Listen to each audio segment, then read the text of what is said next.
একেবারে নিম্ন পরিবার থেকে জীবনযাপন করে, তাদের পক্ষে তো কিনে খাওয়া খুবই টাফ। আমার মনে হয় তারা এতটা উপার্জন করে না যে তারা এভাবে দ্রব্যমূল্যের ঊর্ধ্বগতি হলে তারা তাদের পরিবার পরিজনকে যে সুষম খাদ্য দিলে একটা মানুষ ভালোভাবে জীবন জীবিকা মানে বেঁচে থাকতে পারে, সেটা থেকে বঞ্চিত হচ্ছে।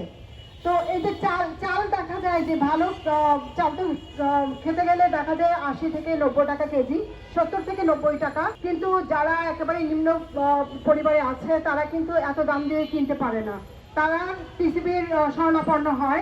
আপনারা সবাই লক্ষ্য করবেন, টিসিবির শরণাপন্ন হলে যেটা দেখা যায় যে একটা গাড়ি ওখানে দাঁড় করানো থাকে, নারীরা একেবারে এমন ভাবে দাঁড়িয়ে থাকে, ঘন্টার পর ঘন্টা দাঁড়িয়ে থাকে, কেন? তাদের পরিবারে যেন চাল ডাল তেল এগুলো যেন টিসিবির মাধ্যমে পেয়ে নিয়ে যেতে পারে।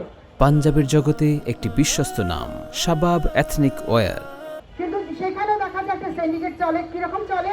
যে তারা যারা এইগুলো বহন করে তারা তাদের পরিচিত লোকদেরকে দেখা যায় যে তেলের যে লিটারের বোতলগুলো ওগুলো ভিতর থেকেই তারা এমন ভাবে সরিয়ে ফেলে, যারা লাইন ধরে ঘন্টার পর ঘন্টা দাঁড়িয়ে থাকে তারা পায় না, বলে শেষ হয়ে গেছে। তো শেষ হয়ে গেছে এটা বলে। এবং আমরা দেখেছেন যে আমি গত কয়েক মাস আগে দেখেছি একটা চিত্র, যে একজন নারী যখন ওখানে নিতে গিয়েছিল সে পড়ে গিয়েছে এবং তার গায়ের উপরও লোকজন জড়সড় হয়ে আগে যাচ্ছে যেন নিজে নিতে পারে টিসিবি থেকে।